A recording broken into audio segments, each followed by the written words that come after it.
Hello friends, welcome back to channel. आज के इस वीडियो में हम देखेंगे कि रिसिप्ट और पेमेंट अकाउंट से किस तरीके से इनकम एक्सपेंडिचर अकाउंट बनता है, और साथ ही में हम देखेंगे कि एनपीओ की बैलेंस शीट कैसे बनती है और कुछ स्पेशल जो आइटम्स होते हैं एनपीओ के रिगार्डिंग उसकी एडजस्टमेंट कैसे होती है। तो इससे प्रीवियस वाले वीडियो में हमने एनपीओ वाला टॉपिक स्टार्ट किया है। प्रीवियस के 2 वीडियो मैंने अपलोड किए हैं जिसमें आपको एनपीओ के बारे में काफ़ी कुछ बताया है, जो कि उसकी बेसिक थ्योरी होती है। एनपीओ क्या होते हैं, उनके क्या एग्जाम्पल्स होते हैं, एनपीओ क्या कौन कौन से अकाउंट्स बनाते हैं। तो receipt, payment account, income expenditure account को हम डिटेल में प्रीवियस वीडियोस में पढ़ चुके हैं। अगर इस वीडियो को देखने से पहले आपने प्रीवियस वीडियो को नहीं देखा है तो प्लीज़ जाकर के आप प्रीवियस वीडियो को देखिए, क्योंकि इस वीडियो को समझने के लिए आपको प्रीवियस वीडियो को देखना जरूरी है। क्योंकि इसमें हम क्या कर रहे हैं, रिसिप्ट पेमेंट अकाउंट से इनकम एक्सपेंडिचर अकाउंट बना रहे हैं। तो हमें रिसिप्ट पेमेंट अकाउंट के बारे में भी पता होना जरूरी है और हमें इनकम एक्सपेंडिचर अकाउंट के बारे में भी पता होना जरूरी है। तो रिसिप्ट जनरली जो क्वेश्चन दिए हुए होते हैं वो रिसिप्ट पेमेंट अकाउंट से आपको इनकम एक्सपेंडिचर अकाउंट ही बनाने होते हैं। तो यहाँ पे आपके सामने मैंने एक स्पोर्ट्स क्लब का एक छोटा सा एग्जांपल लिया है, जिसमें स्पोर्ट्स क्लब का मैंने आपके सामने रिसिप्ट और पेमेंट अकाउंट रखा है। तो रिसिप्ट और पेमेंट अकाउंट से मैंने एक तरीके से ये इनकम एंड एक्सपेंडिचर अकाउंट बनाया है। तो ये किस तरीके से बना है अभी हम इसको देखते हैं। तो देखिए, सबसे पहले ये आपका जो रिसिप्ट और पेमेंट अकाउंट होता है ना, ये कैसा अकाउंट होता है, इसको हम समरी ऑफ कैश बुक कह सकते हैं, ठीक है। और इसके अंदर आपके जो सारे के सारे पेमेंट है, चाहे वो कैपिटल नेचर के हो चाहे वो रेवेन्यू नेचर के हो, सारे के सारे आते हैं। और सारे के सारे पेमेंट्स, चाहे वो करंट ईयर के हो, प्रीवियस ईयर के हो या एडवांस में आपने पेमेंट किए हो, वो सारे आते हैं। इसी तरह के सेम तरीके के रिसिप्ट्स जो होते हैं वो भी सभी इसी के अंदर आते हैं, चाहे वो रेवेन्यू नेचर के हो चाहे वो कैपिटल नेचर के हो। तो रिसिप्ट पेमेंट एक तरीके से कैश बुक की तरह ही होता है। तो इसका ये वाला जो साइड होता है ना, वो रिसिप्ट वाला साइड होता है, ठीक है। और ये वाला जो साइड होता है वो पेमेंट वाला साइड होता है। तो हमें क्या करना है कि इस रिसिप्ट और पेमेंट से ही हमें इनकम और एक्सपेंडिचर अकाउंट बनाना है। लेकिन ये जो रिसिप्ट आपके सामने सारी दे रखी है वो सारी की सारी इनकम एक्सपेंडिचर में नहीं जाती है। तो कौन कौन सी जाती है अभी हम देखते हैं ध्यान से। तो देखिए, रिसिप्ट पेमेंट अकाउंट का जो ओपनिंग होता है वो हमेशा कैश और बैंक बैलेंस से होता है, तो वो तो हमें इग्नोर करना है क्योंकि वो हमें इनकम एक्सपेंडिचर में नहीं लिखना है। अब सेकेंड चीज़ आती है सब्सक्रिप्शन। सब्सक्रिप्शन जो होता है वो किसी भी एनपीओ का इनकम का मेन सोर्स होता है।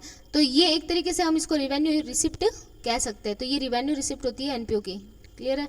तो ये हमें लेनी है एज इट इज़। और इसके साथ में अगर कुछ एडिशनल इन्फॉर्मेशन अगर क्वेश्चन के नीचे गिवन होती हो तो हमें वो भी लेनी होती है। लेकिन इस क्वेश्चन में आपको कोई एडिशनल इन्फॉर्मेशन गिवन नहीं है तो हम इसको एज इट इज़ लेंगे। इसके बाद हम बात करते हैं डोनेशन की। तो डोनेशन भी 2 टाइप के होते हैं, एक तो जनरल डोनेशन होता है और एक स्पेसिफिक डोनेशन होता है। अब जैसे ये क्वेश्चन में आपके सामने डोनेशन के आगे कुछ लिखा नहीं है कि वो जनरल है या स्पेसिफिक, तो हम इसको क्या मानेंगे, हम इसको जनरल मानेंगे। और जनरल डोनेशन जो होता है वो रेवेन्यू रिसिप्ट होता है। इसके बाद हम बात करते हैं सेल ऑफ ओल्ड इक्विपमेंट। तो सेल ऑफ ओल्ड इक्विपमेंट एक तरीके से आपके कैपिटल रिसिप्ट है, तो इसको हम इग्नोर ही करेंगे, इसको हम नहीं लिखेंगे। इसके बाद क्लोजिंग कैश का बैलेंस दे रखा है आपको। अब हम बात करते हैं यहाँ पे पेमेंट साइड में। तो पेमेंट साइड में आपको रेंट पेड दे रखा है, सैलरी पेड दे रखा है, स्पोर्ट्स इक्विपमेंट आपने परचेज किए हैं। तो स्पोर्ट्स इक्विपमेंट परचेज करना एक तरीके का कैपिटल नेचर का एक्सपेंसेस होता है, ठीक है। ये आपने असेट्स परचेज किए एक तरीके से, तो ये आपके इनकम एक्सपेंडिचर में नहीं आता है, ये बात आपको ध्यान रखनी है। फिर बात करते हैं रिपेयर की। तो रिपेयर एक तरीके से आपके रेवेन्यू एक्सपेंडिचर होता है। तो अब देखिए, इससे मैं बना रही हूँ आपके सामने इनकम एंड एक्सपेंडिचर अकाउंट। तो सबसे पहले यहाँ हेडिंग लगा देंगे इनकम एंड एक्सपेंडिचर अकाउंट, ठीक है। और इसके बाद में नीचे हम यहाँ पे लिखेंगे फॉर द ईयर एंडिंग। जो भी ईयर के लिए आप बना रहे हो उसको, उसकी ईयर एंडिंग के लिए हम यहाँ पे लिखेंगे। अब देखो, इनकम और एक्सपेंडिचर अकाउंट एक आपके P&L के अकाउंट की तरह ही होता है, ये भी नॉमिनल नेचर का होता है। तो इसकी ये वाला जो साइड होता है ना, डेबिट वाला, वो आपके होता है एक्सपेंसेस का, ठीक है, पेमेंट का नहीं, एक्सपेंसेस का। तो ये वाला साइड है आपके एक्सपेंसेस का और ये वाला साइड है आपके इनकम का, ये हम मान के चलते हैं, ठीक है।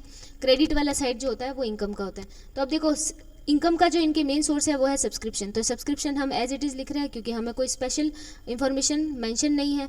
डोनेशन के लिए कुछ नहीं कहा तो हमने इसको रिवेन्यू मान लिया और हमने इसको एज इट इज़ लिख लिया। फिर हम बात करते हैं यहाँ पे, देखो रेंट है तो रेंट हम एज इट इज़ ले रहे हैं, सैलरी एज इट इज़ ले रहे हैं, लेकिन स्पोर्ट्स इक्विपमेंट खरीदे हैं वो हम नहीं लेंगे क्योंकि ये कैपिटल नेचर है। लेकिन स्पोर्ट्स इक्विपमेंट के ऊपर जो डेप्रिसिएशन लगा है वो डेप्रिसिएशन हम एज इट इज़ लेंगे। तो देखो, रेंट पेड हो गया, आपके सैलरी एज इट इज़ आ गया। अब डेप्रिसिएशन कहाँ से आया, डेप्रिसिएशन के लिए हमने एजम्पशन किया, ये माना है कि स्पोर्ट्स इक्विपमेंट के ऊपर 10% पर एनम की रेट से क्या लगता है, डेप लगता है।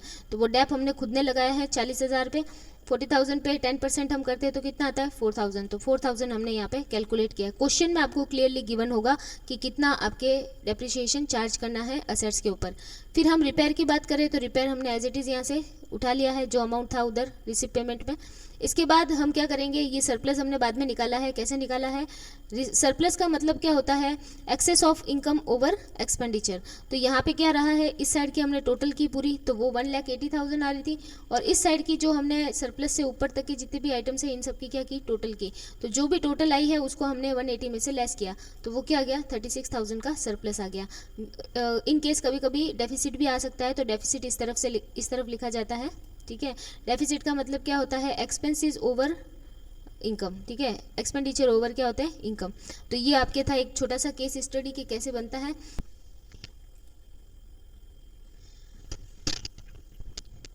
अब हम देखेंगे कि एनपीओ की अकाउंटिंग क्यों जरूरी है। तो why accurate NPO accounting matter. तो इसके लिए 3 पॉइंट है हमारे सामने। सबसे पहला ये है कि ट्रांसपेरेंसी और ट्रस्ट को बनाए रखने के लिए। तो clear financial statement build confidence with the donors, volunteers and public providing funds are use responsibly.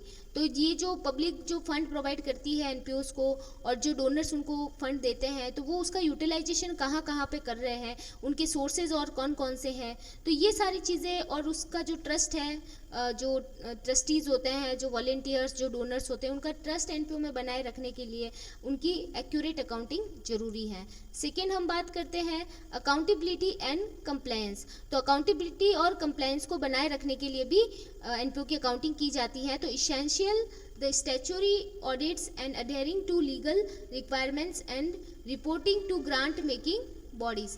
तो ये जो ग्रांट देने वाली गवर्नमेंट और जो लीगल बॉडीज़ होती हैं जो एनपीओ को फंडिंग करती है, तो उसकी अकाउंटेबिलिटी को बनाए रखने के लिए भी एनपीओ की अकाउंटिंग जरूरी है।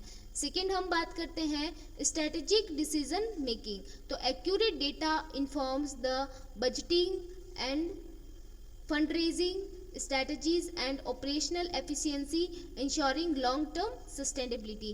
तो एनपीओ की जो स्ट्रैटेजिक और जो डिसीजन की जो पावर है और डिसीजन लेने के जो पॉइंट्स हैं उनको सुनिश्चित करने के लिए, उनको बनाए रखने के लिए भी एनपीओ की अकाउंटिंग की जाती है। अब हम बात करते हैं कि एनपीओ की बैलेंस शीट किस तरीके से बनती है। तो एनपीओ की बैलेंस शीट नॉर्मल जैसे एक ट्रेडिंग कंसर्न होता है, जो प्रॉफिट अर्न करने वाले कंसर्न्स होते हैं, उनकी तरह ही बनती है, लेकिन इसमें कुछ जो टर्मिनोलॉजीज है उनमें थोड़ा सा क्या हो जाता है, चेंज आ जाता है। तो अब हम बात करते हैं एनपीओ की बैलेंस शीट क्या है। The balance sheet of organisation is statement showing its financial position of an particular date. तो किसी पर्टिकुलर डेट पे एनपीओ की क्या फाइनेंशियल पोजीशन है वो देखने के लिए एनपीओ की बैलेंस शीट बनाई जाती है। The balance sheet preparing by non profit organisation is similar to the business firm. एक बिजनेस फर्म के सिमिलर ही इसकी क्या होती है, बैलेंस शीट होती है, उसमें कोई ज़्यादा डिफरेंस नहीं होता है। The balance sheet show the value of assets, liabilities, capital funds at the end of accounting year of the organisation on particular date. तो किसी पर्टिकुलर डेट पे ऑर्गेनाइजेशन की क्या असेट्स हैं, क्या लायबिलिटीज़ हैं, क्या कैपिटल फंड्स हैं, इन सब को शो करने के लिए एनपीओ की अकाउंटिंग बनाई जाती है। It is prepare eight the end of accounting year after preparing income and expenditure account.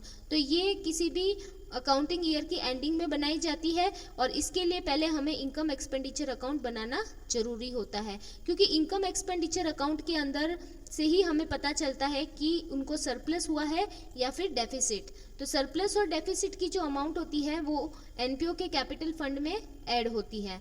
तो इसके लिए हमें पहले इनकम एक्सपेंडिचर अकाउंट बनाना जरूरी है।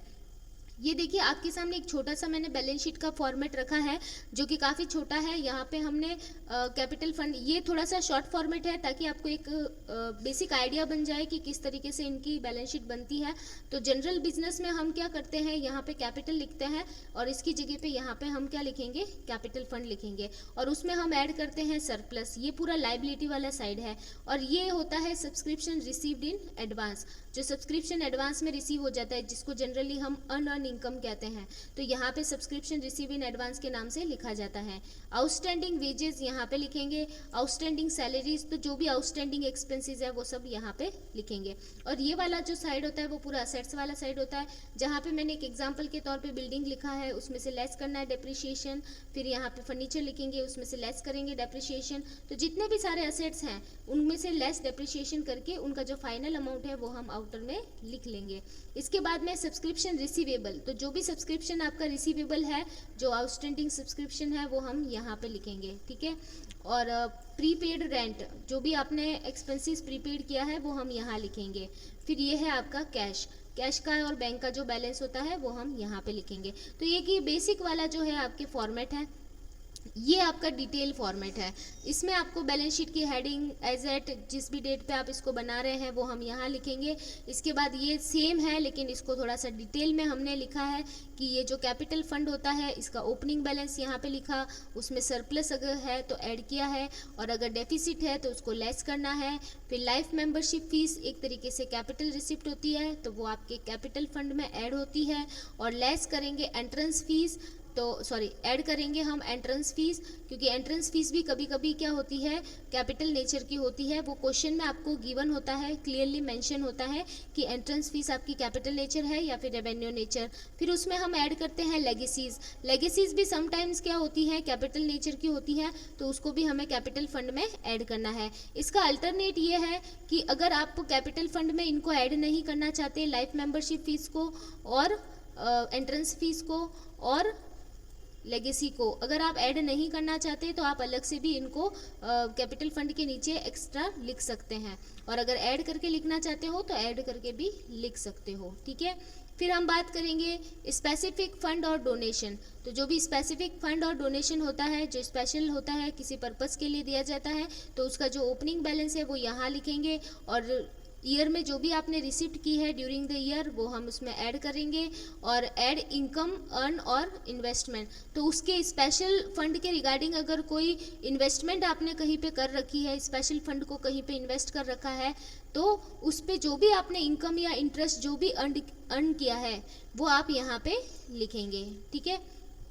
अब ये वाला साइड है, इसको वैसे डिटेल में नीचे देखो, और लेस करना है expenses paid out the fund और डोनेशन। जो आपका स्पेशल डोनेशन है उसमें से जो भी आपने एक्सपेंसेस पेड किए हैं वो इसमें से लेस करने हैं, और जो भी फाइनल अमाउंट आता है वो यहाँ पे लिखना है। फिर करंट लाइबिलिटीज़ जो भी होती है एनपीओ की, जैसे creditor for the purchase of supplies, जो भी कंज्यूमेबल स्टोर्स होते हैं उसके लिए जो भी क्रेडिटर्स होते हैं वो हम यहाँ लिखते हैं। आउटस्टैंडिंग एक्सपेंसेस चाहे किसी भी तरह का हो, रेंट हो, सैलरी हो, वो सब यहाँ पे लिखा जाता है eight the end of year, ठीक है। बैंक ओवरड्राफ्ट का अगर बैलेंस है तो वो यहाँ लिखेंगे, और सब्सक्रिप्शन रिसीव्ड इन एडवांस, अगर कोई सब्सक्रिप्शन एडवांस में रिसीव हुआ है तो वो हम यहाँ पे लिखेंगे। क्लियर है?